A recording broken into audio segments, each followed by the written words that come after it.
right. Well, greetings, my fellow Jedi from around the country and world. For those of you that don't know me, my name is Jedi Grayson Dark. I am from the Temple of the Jedi Force originally. And as far as how long I've been kicking around the community, some of you guys know me, but I mean, I've been kicking around since the days of MySpace. Uh, that's how I found this. So I've been around the block a few times, although I've been kind of in and out and such like that.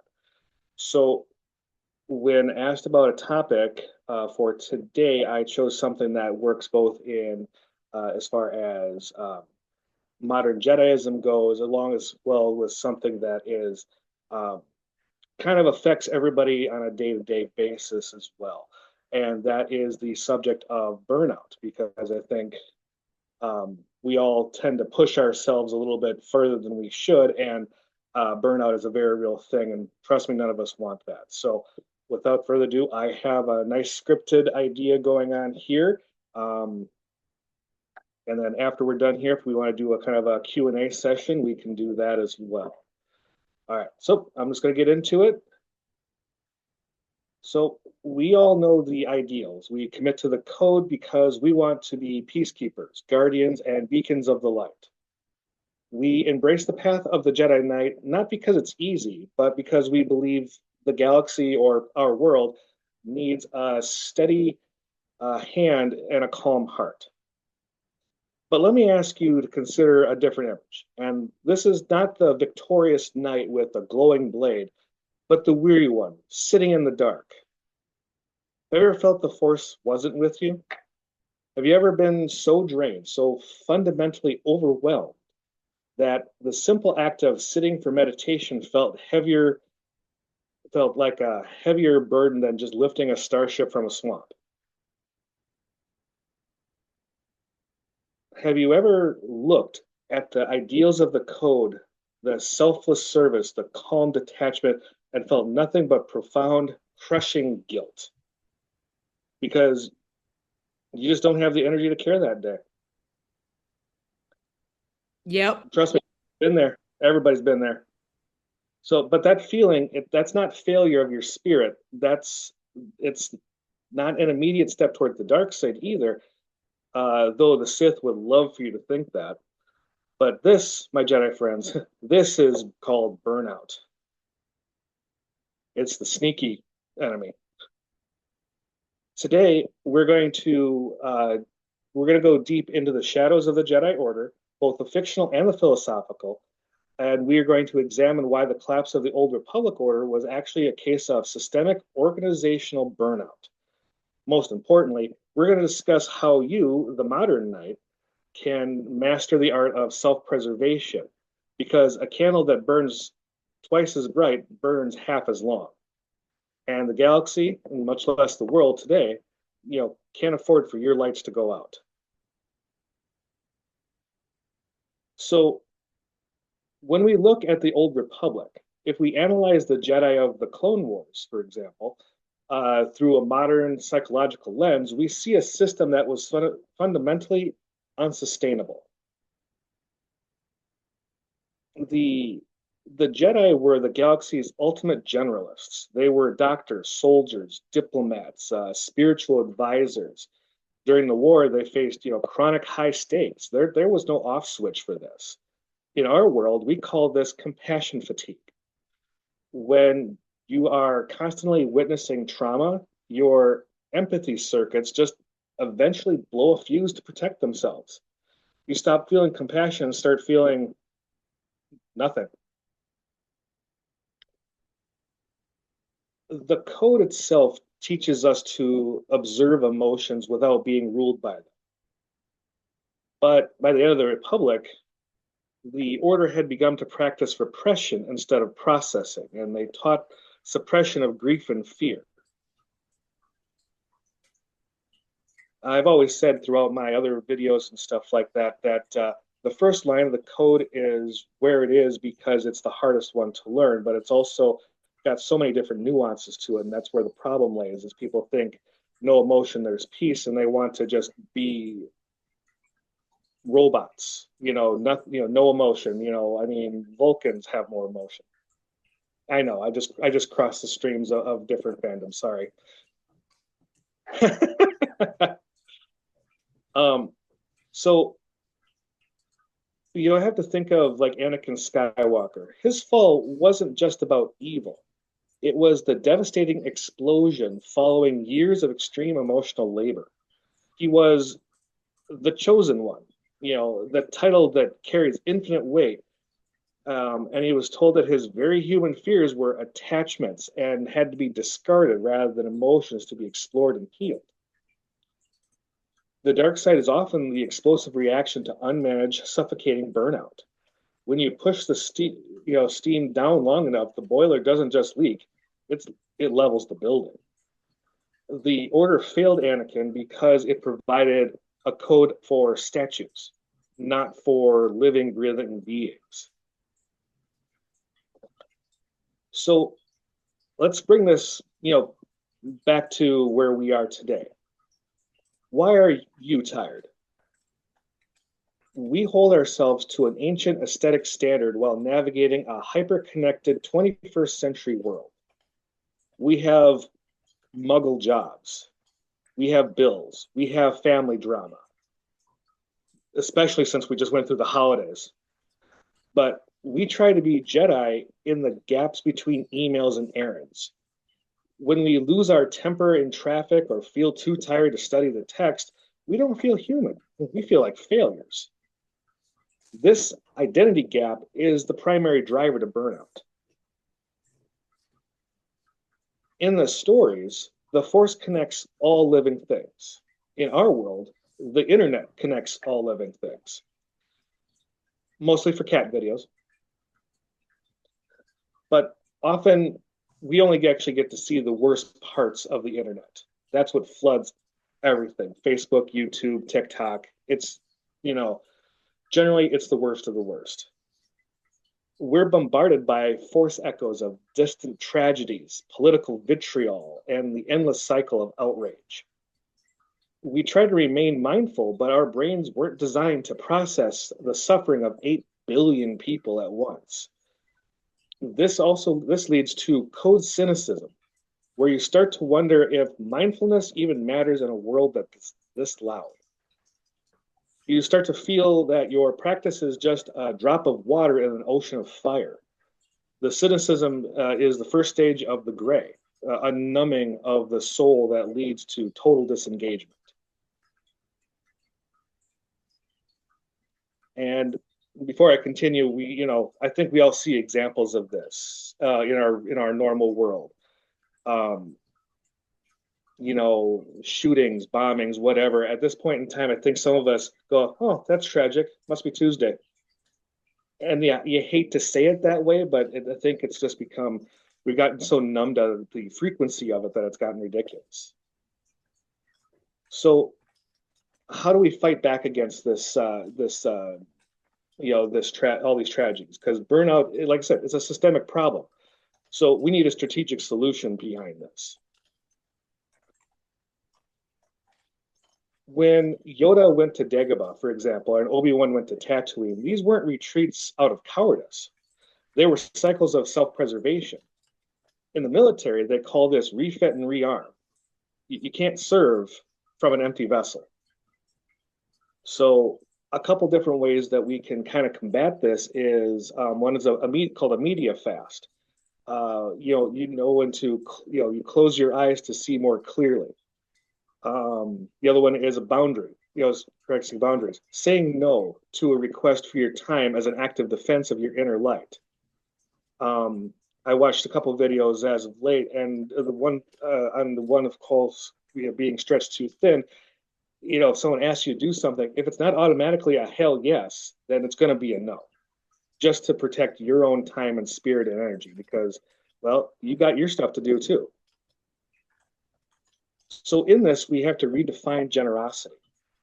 We are often the most compassionate people in the room for everyone except for ourselves. We're good at giving advice, but not good at taking our own. So we treat our bodies like rented droids and our minds like processors. And true Jedi generosity must also include the self. Rest is not a reward for good work, it's a functional requirement of the mission. If you're too tired to be kind, you're too tired to be Jedi. So we have to practice something called mindfulness versus the to-do list. I'm sure everybody here has a to-do list at home. Heck, I got a to-do list and it's day after Christmas. But so when you're overwhelmed, the galaxy saving vision is just too heavy. The living force is only about the now. If the next year looks impossible, look at the next hour. If that's too much, look at the next look at the next couple minutes. Heck, look at the next breath.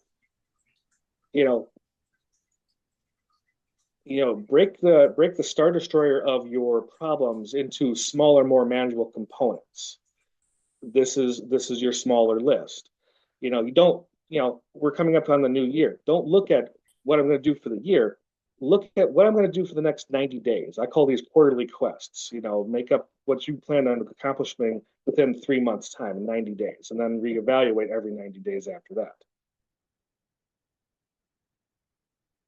So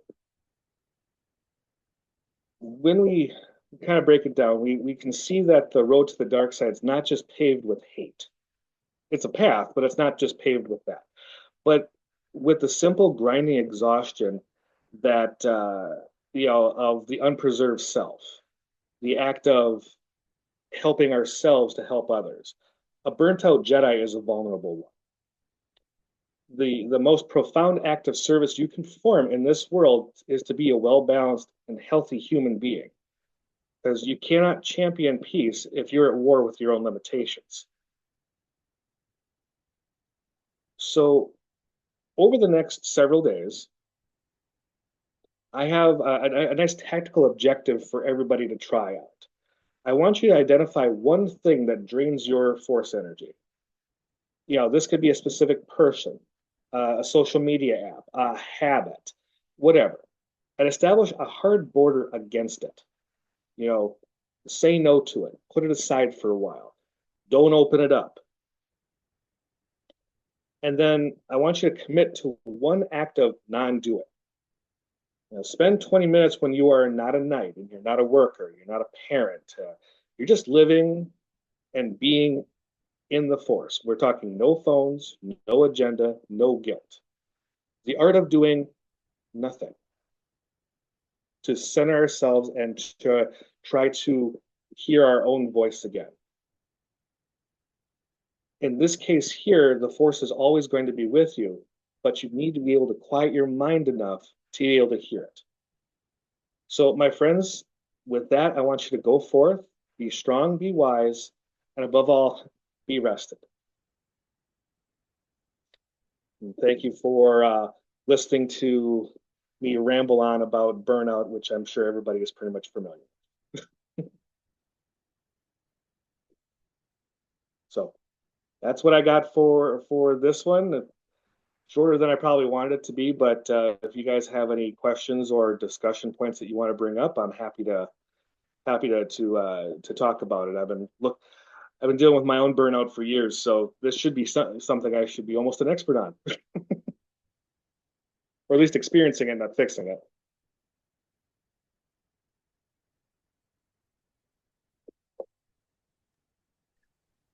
Yeah, I have a question slash comment. Go for it. Um, you mentioned draining your force energy. Um, I don't really see it as something you can drain. It's not like mana from witchcraft where you have to tap into it. It's like the force is always there, isn't it? I mean, technically everybody has the force, right? Mm-hmm. Yep. So everybody has it, but the ability to use it diminishes the more tired that we are because we're not as open to it anymore. I think that's where the burnout kind of comes from. It's not that the force itself diminishes, it's our ability to feel it and use it. Can Our I ability to use it. Okay. can I say something as well? Go for it. Um, the fact that we all are incarnated in a physical body does play a big part in burnout because the body can only handle a certain amount of things before it can no longer operate properly with the force. Hmm. Um, you could drain your energy strictly with the mind with having to deal with situations that are, like you said, stressful at work, family, whatever. That could drain your energy. And so, like some of the Jedi that I've talked to, they know that with me right now, I'm making my main focus on my physical right now because I just turned 49, so I want to take this year to like reach my certain goal. And when I started out, I started this goal before the holidays, and when I started out, it was like that all or nothing mentality, and I was trying to basically, without really being acknowledging it, I was trying to reach my goal in like a month because I was blasting out. And what ended up happening was, I did burn myself out. And now I have a shoulder issue that I got to deal with too. Hopefully that won't be that bad. But, I think there's something to be said. They call it self care. Uh, You know, I know from experience that part of my body and my physical being better disciplined, trained, and effective is rest. And if I don't rest my muscles, rest my mind, and, I continue to push myself, then I'm absolutely heading towards burnout. And it's never a good thing for me when I get to one of those states because it's like you said, sometimes I won't even realize it, and I'll be saying things to people that's out of my character.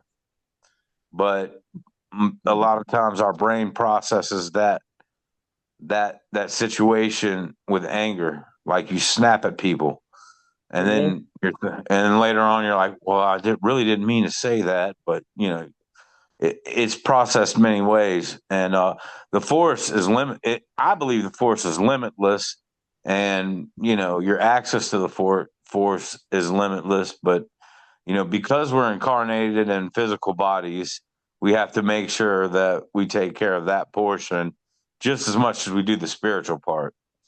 Yep. Because, and yeah, I know I'm talking a lot and rambling, but in my experience with you know with my experience with the mind and resting the mind, I've driven myself with just pure raw energy for over a week straight with no sleep. And at that point, I get to a point where, the lights are on, but nobody's home and I'm pretty much blacked out.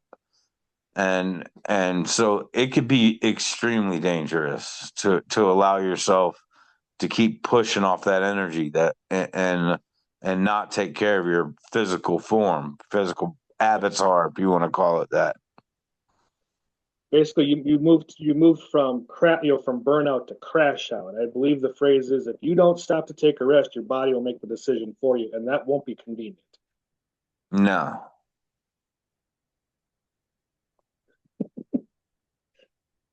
I So think I that's think I think this is a very good subject to have and to bring up because you know, as a Jedi, balance is like key to pretty much everything. And and for me, I've always had my issues with that. It was always, this shows up in my life, I got to help these people. This shows up in my life, I got to help them. And then before you know it, my whole life is nothing but uh things that I'm doing because I feel like I have to do them, and I have so many of them that I can't even be at full potential to help each one of these things or Mhm. issues because I'm spreading myself too thin. And so I've learned over time to try to prioritize my, have my goals, but prioritize what's more, like you said, what's more important at the given moment. What do I need to be doing now to better myself, whether it be calling it a day and laying down to sleep, or whether it's to push myself. I think by nature, a lot of Jedi are people pleasers. We want to help everybody. Everybody comes to us. They want, and people want something of us. But I think at the end of the day, once we've done that so often, and then we start trying to assert something that we want for ourselves, well, then we start losing people around us because they're used to us being the people who do everything for them. And that Right. also, that leads to systemic burnout just as much as anything else. And it took me. I wish I would have known it's. Back to things I wish I would have known in my 20s that I know now in my late 40s is just, I got to take time for myself and figure out what I want for myself. And I've asked myself, I'm like, okay, well, what do you want? I mean, I look in the mirror and have a conversation with myself, and honestly, sometimes I don't have an answer. These days, it's just getting from day to day without, without tripping on myself.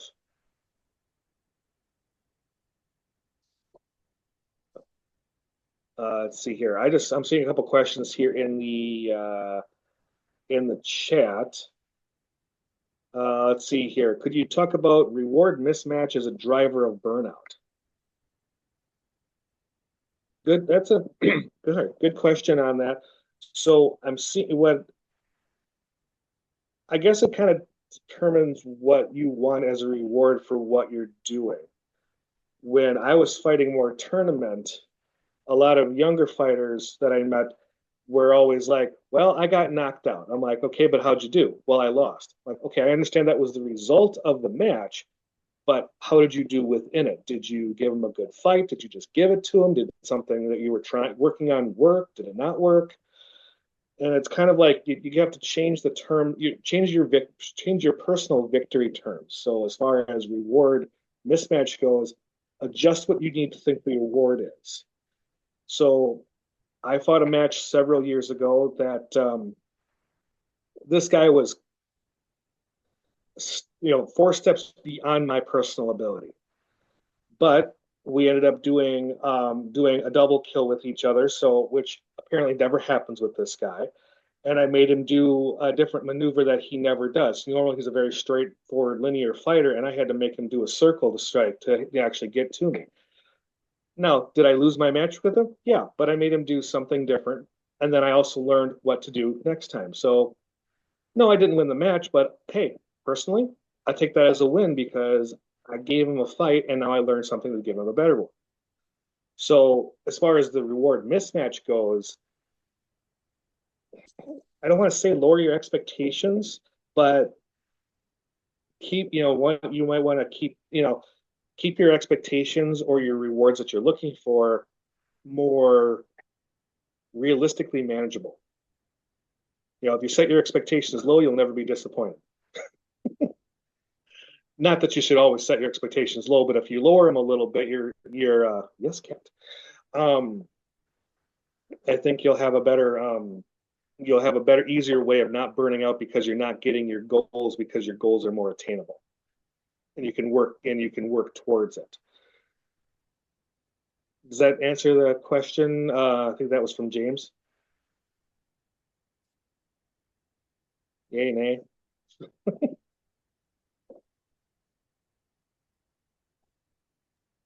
May I ask a question? Of course. Would you view a person's awareness of their body, generally speaking, as a regular interest, which is to say, not living in the head so much as being aware of how your body feels, how you're standing, etc., and so on, what you're doing with it, would help with this, so that, like, because for me, before I really got into what I barely just described, I wasn't recognizing when it was creeping up on me. But now, like aches and pains at the end of the day, as an example, I traced to how I was standing at work. Mm-hmm. things to that. Would you say that a stronger bodily awareness would help with this? Very much so. So I describe a person as having three selves. We have the physical self, the mental self, and the spiritual self. And if any of those go out of balance, that's where the problem comes in. So the physical self is the easiest one to take care of, and that's being mindful of it. Now, as a background for me, I'm 49 years old. I am a former, high school track athlete star. I mean, I have my letter jacket's weighs 10 tons from medals and captain stars and all this kind of stuff. I was kind of a big deal in my little pool, but and so I learned how to make my physical body do a lot of different things. And I was also started martial arts when I was 9. I have a pretty good idea of how my body works, and I know my limitations to it, but it's kind of like the awareness of how your body feels. So you talked about how you were standing being a problem with it. So I used to work retail. So I'm on hard floors, standing for 9 hours a day. I'm overweight. I know this. And I'm also wearing bad shoes. Now, can I get through my day? Of course I can. When I get home, though, my legs are throbbing from my feet all the way up to just above my knees. And I am pretty much done. So it's the little things of like, hey, let's get some better shoes. Hey, what do you know? Better shoes and arch support did a whole heck of a lot of wonder. Um, Factory workers way back in the day who were, before aesthetic shoes were a thing, learned that if they put like a couple of layers of cardboard beneath where they were doing their line work, it automatically, not only helped their posture, but it also softened the blow because, hey, there's cushion underneath where I'm standing and not just on a thing of concrete. So I think the first thing that most people need to do is have an awareness of their personal body and how things move around. Take a dance course. Trust me, you'll learn how your body moves or doesn't. I did that in college, mostly because that's where the girls were at, but more seriously, it actually helped with my fencing because I had an idea of where my feet were planted and how I could balance myself in and among different ways of maneuvering. So, no, does that answer your question? I kind of went off on a tangent and a half. It does. It lines up with some of the things, and it's not just bias confirmation. I hadn't heard a bit of it in what you were saying, and I wanted to see what your perspective was. Thank you. Sure, no, not a problem. Let's see here. One person actually asked if I could repeat that one thing direction. So it's the committing to the one act of not doing, where you spend 20 minutes, not as a knight or a worker, as a person, just sit there in a nice, clean environment, light a candle if you want to, and just be in that space instead of doing anything. So, turn off your phone, turn off your app notifications, turn off the TV, just sit there on the floor and just take up space in the universe.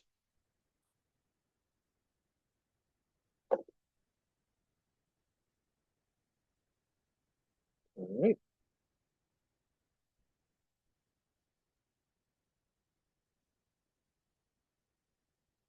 Any other questions or comments? I'd love to, we got another 20 minutes here.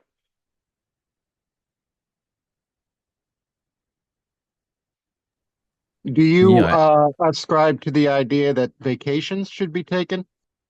Oh, yes. And take it without guilt. Um, if you remember back on X before it was Twitter, someone named Uncle Mikey said, "Take your PTO, take it without guilt. Turn off Slack, turn off email, turn off all that." I know that guy personally. He's one of my friends from the SCA. Take your time. It's part of your compensation, and don't make them feel guilty about it. And the vacation doesn't have to be Puerto Vallarta. It can be in your own home. Heck, go find yourself a nice hotel in your town or the next town over and stay there. Use the pool, use the sauna. you know, take your laptop, watch your own movies, lock yourself in the room for a while away from everything. Order pizza. But no, vacation time. It's not optional. It's part of your total compensation package, and you should be using it when you get it. And you should never let it roll over unless you have something specific that you're rolling it over for.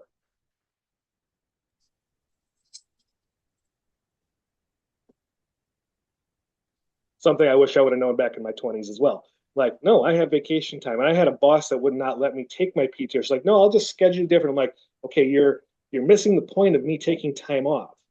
And then, of course, I would try taking on the weekends when I actually had something I wanted to do. She's like, "Oh no, not like that." I'm like, "You told me to take my time off." Yeah, but I need you here. I'm like, "Okay, that's not how this works." PTO isn't doesn't stand. It stands for paid time off, but it also should stand for prepare the others, as in prepare the others for me not being here.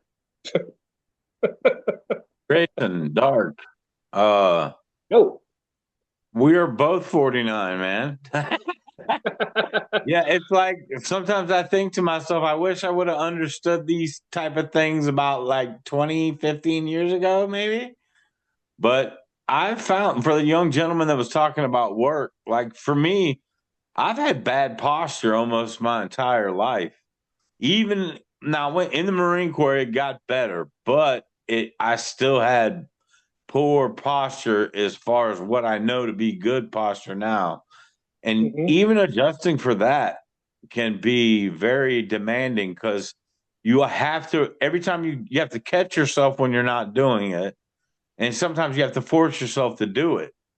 And then the muscles start to adapt to that posture.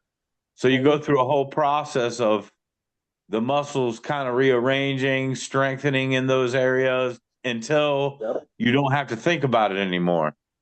But I think one of the biggest problems with Jedi and human beings in general is once our body is used to a certain thing, it's just so hard to change that. So I don't know if you had anything to say about that or not. Well, so, I started martial arts when I was 9 years old. My grandfather was former Navy. And, then of course I got into like fencing and stuff like that, and of course dance classes when I was in college. So grace, poise, balance, it's kind of gotten beaten into me, if anything else. But excuse me, but yeah, the posture is a big thing. Here's the problem what I see with people with posture. First off, I see a lot of younger people have like what I call cell phone itis. And I saw this young girl in a store I used to work in. She walked in and she was like this, walking through, like hunched back, neck down, fingers up, like she was looking at her cell phone that wasn't in her hands. And I wanted to go up behind her, put my hands on her shoulders, put my knee in her back, and just go straighten up. Right. But here's the other thing: is I've noticed that a lot of people are afraid to make eye contact with people. So our heads are constantly down, not because we're looking at our phones, but because we don't want to make eye contact.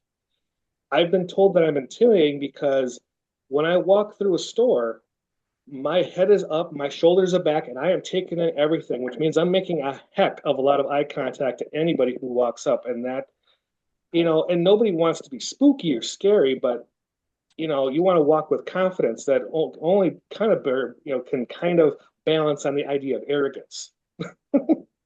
Yeah. I think a lot of people nowadays that I've met, they misinterpret a lot of things as being something other than what they really are. When it comes like a to that. firm handshake. I've Yes. gotten, hey, what the limp wrist or limp hand or what have you when you handshake, and it's meant to be a bonding moment, an agreement moment, a moment where you show respect to each other. But for many people that I've encountered, especially the younger generation, it's almost alien to them. Yeah. Well, first, I mean, I don't want to go back to blaming code for everything, but that, human contact was really kind of touchy for people even before COVID. So yeah, no, I get what you're saying. A handshake, and this is no offense to our female presenting members here, but a handshake between two guys should be firm enough to know your existence, but not enough to crush the other person's hand. It's conveying your presence.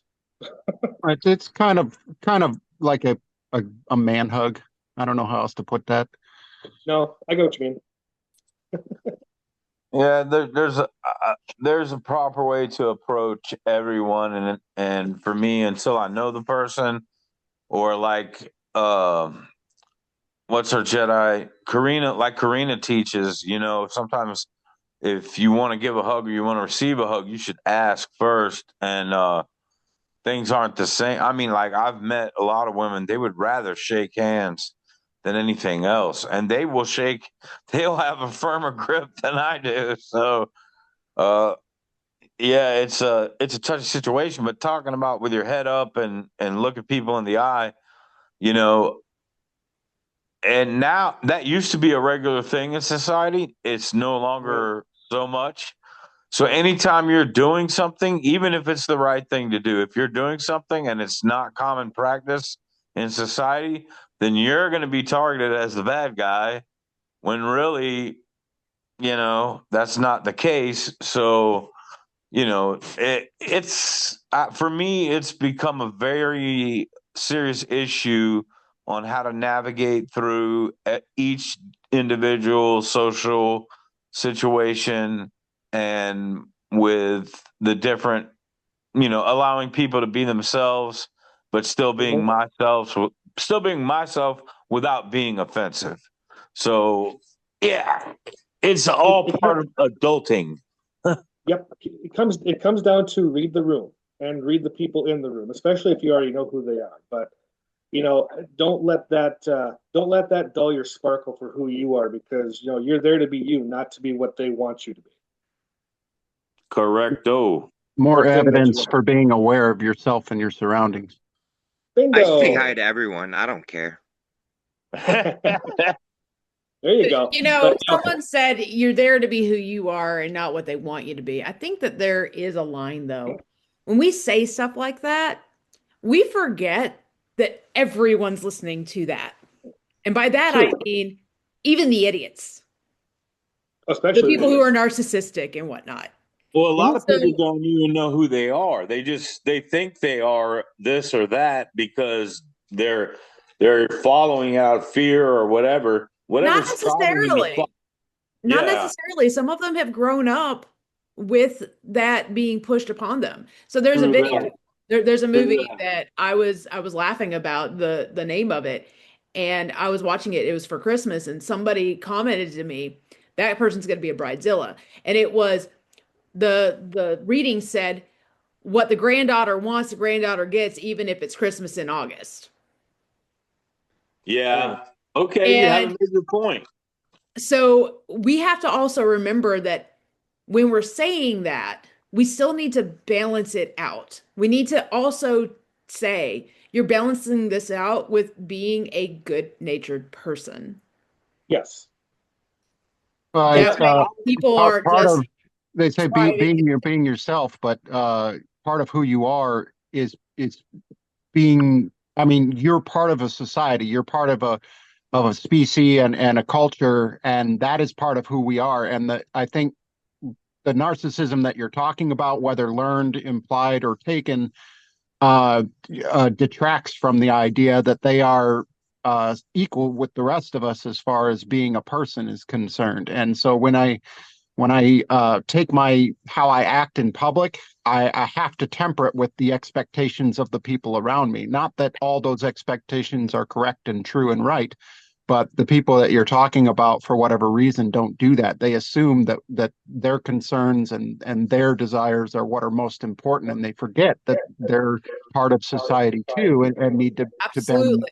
Yeah. And that's why it's so important that we as Jedi actually sit down and understand who we are in relationship to all that. That's why, so like to go on to the compass, I know that Temple of 100%. the Jedi Force does not particularly use the compass, even though you guys were very integral to the first book. Uh, and to the document itself. But in there, we have that you need to know who you are first, interior, and then also exterior, how that looks like to people on the outside and how that interaction plays. Who you are is a dual language. Yep. They're going to interpret you one way, but you want to be interpreted the way that you want to be interpreted. And so sometimes you have to make efforts to make that happen. Okay, I was gonna say that I've learned that I have to keep my personality on reserve in situations, especially when it's a situation where it's people I don't know that don't know me. You can't jump into a situation and just be completely full on personality of your own personality before you know what type of people you're dealing with, or Oh, that's exactly true. and for your own protection, you have to hold yourself in reserve for your protection and not to offend the other person or for their protection. Yep, Because yep. Be who it's you are, but keep within societal norms of the room that you're in. right. It's like the other gentleman said, it's situational sometimes. Um, And and there are certain things like saying hello to everybody. I agree with that. I think that's okay. But most of the time, I've found that if it's just saying hello to people, if it's not a hello type person, they'll just scowl at you and keep walking. Oh well.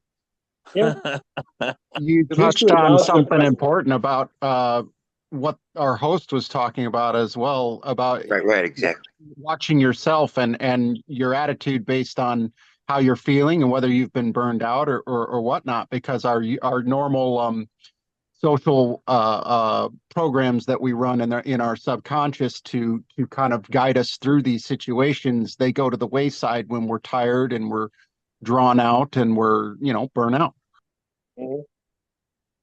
All that asshole in you comes out, for lack of a better term there. Well said. Well, I've always liked the phrase, I'm a nice person. So if I'm not being nice to you, Um, you need to ask yourself why. Yeah, I've never heard that, but I like it. Um, I so have let one me, to add on, oh, go ahead. for, if I may.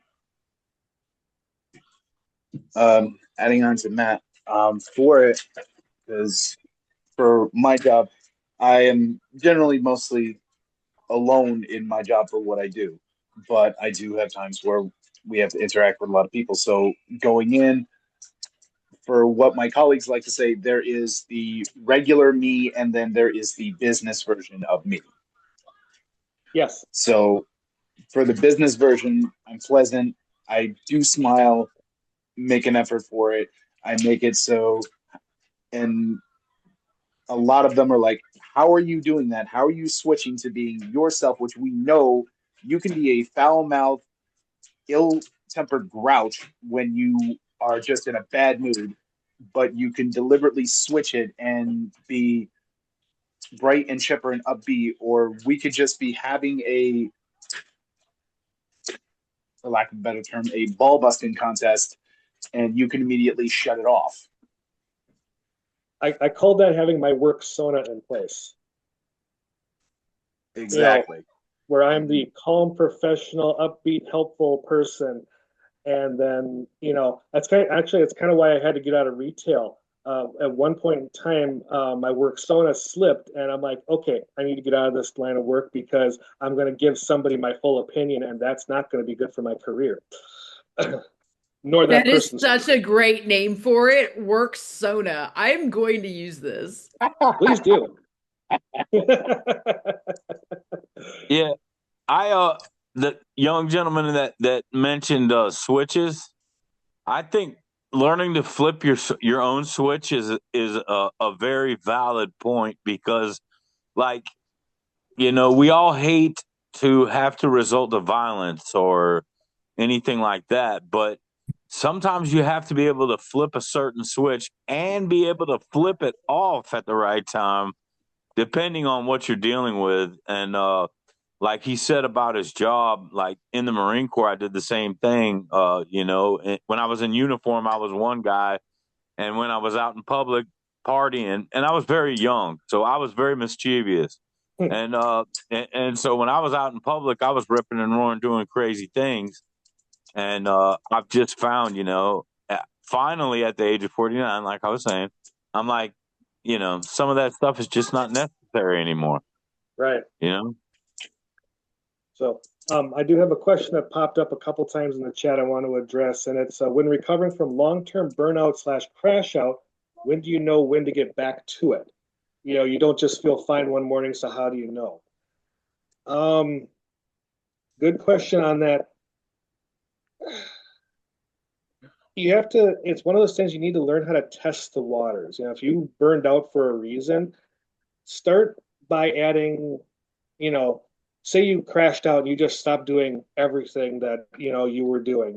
This is hobbies, this is working out, this is TV shows that you've been watching, and try adding them in like one at a time and slow, steady intervals. If you find that you can handle it, go for it, but try not to go back to going 60 miles an hour when you only need to go 25. I think that's the main thing of it, is learning how to, going back to knowing how to walk through life rather than sprint. Because I think the main problem with burnout is we're in that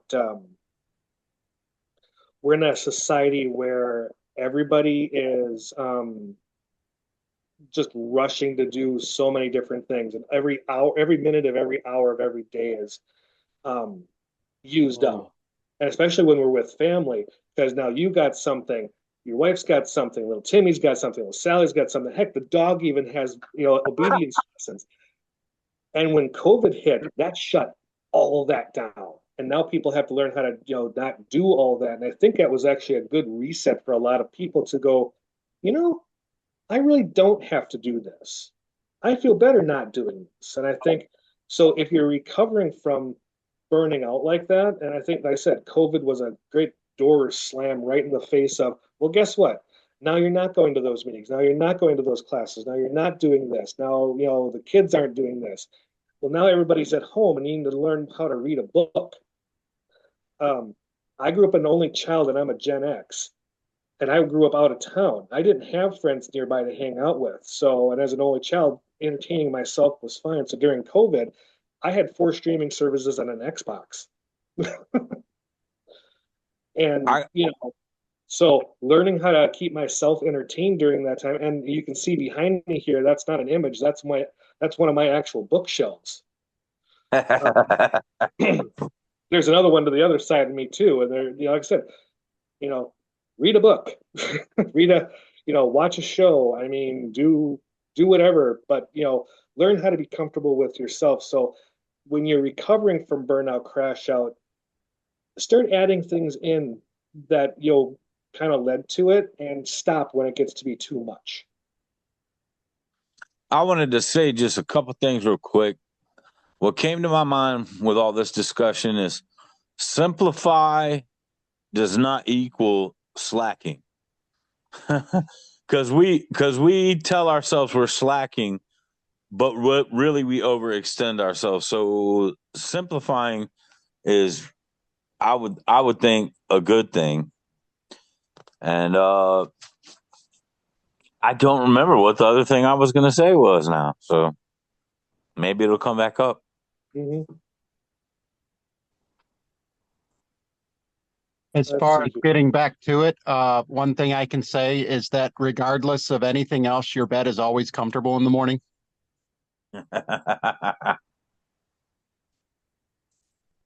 Yeah, it's just, like I said, it's taking things slow. That's all best thing I can tell you is take it slow and get back to it. The turtle in the hair. Yep. The turtle will still get there. I think my favorite analogy is actually comes from from Star Trek. It's like the Enterprise is capable of doing warp 9.9, but it doesn't do that all the time because it'll burn out and blow up, and that's 1,000 people gone. It goes at 4.5 most of the time. You can walk. You are allowed to walk. I think we're I think this society banks off of too many people being in the, being in that work rush thing. Um, and as far as like going the extra mile and stuff like that for your work or something like that, be cautious of how many little extra things your bosses or people ask you to do, because one time is a favor, second time probably also a favor, but by the third time they ask you and you do it, now it's an expectation. So back to learn to say no. It's like when I was working, I was a contractor, and I was very, very versed in what my contract said I could and could not do, or what I was there to do. So I would routinely say, that's not what I'm paid to. That's not what I'm here and being paid to do. And I think 100%. my supervisor was like beside himself, because I don't think he was expecting me to tell him no. I said, I don't need to learn this. I'm a contractor. I'm only here for a short time. And if I learn how to do this now, you're going to expect me to do it now all the time. And I'm not getting paid any more money for it.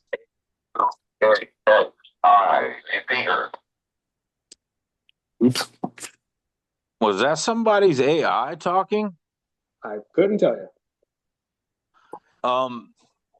Well, I find that to be true too, though, Grayson. The more you do, the more people will expect you to do, and the more stuff will end up on your desk, and or whatever it is you do, and 9 times out of 10, doing all that extra work is not going to get you promoted faster. It's not going to get you a raise. It's not going to get you anything but more stress. So you have to be able to pace yourself and hold your ground and have your boundaries. And like you said, a favor is a favor. And another thing about a favor is if I'm doing you favors, but you're not doing any favors for me, then It got one-sided. I think the main thing is, and don't let your boss or your supervisor tell you, if you don't start doing a little extra here and there, it could hurt your chances for promotion. And that's when you look at them going, again. I get that in writing. Huh? So me not doing extra behind my paycheck is going to hurt my chances for promotion. Please put that in writing. I'd love to take that to HR. Hey, right. There you go. Chain of command. See, there is a cultural difference. I work in a small shop wherein for our success, I need to be doing multiple things in multiple places. This is like less than 10 employees, mind you, just for us to keep up. And, when they say things like, oh, we're a family, we all got to pick up the slack, we got to learn each other's jobs, etc. That attitude is for a shop my size. It is not for somebody who employs 200, 1,000, 10,000 people. They have what they need your position to do. And when someone is asking you to do more than that, then you should be compensated for more than that. Period. But when you're working when you're working with 5 other people and for 20 years, they are kind of like family. That's where I live my life. That's 8, 9, 10, 12 hours of my day during the week. And I love those people, and we get along really well, and we look out for each other and so on. And that's a great attitude to have when you're in my circumstances, but it will destroy you when you are in the machine, if that makes any sense. So bear in mind where you're at. Yeah. All right. Well, we have Grayson, if you want to close out, we have reached the top of the hour. Master Grayson. It's 11 o'clock. Yep, I'm hearing my noon whistle at 11 o'clock. It's 11 o'clock where I am. So, didn't exactly have any closing comments for it, but I think, if there are more questions that I want to pop in the chat later on, or otherwise, feel free to, drop them people. I can try to answer them back. But I guess the main thing is when I talk about burnout, it's not just, within the Jedi community, within your work community, within your home life, and other hobbies and stuff like that.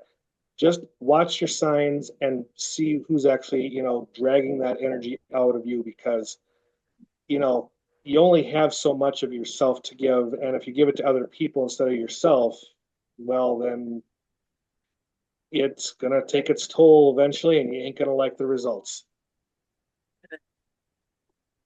Well, everyone give Master Grayson a big thank you. Thank you for coming through presenting. Thank you, Thank Master you. Grayson. Yes, Thank you guys all for having me here. Been a blast.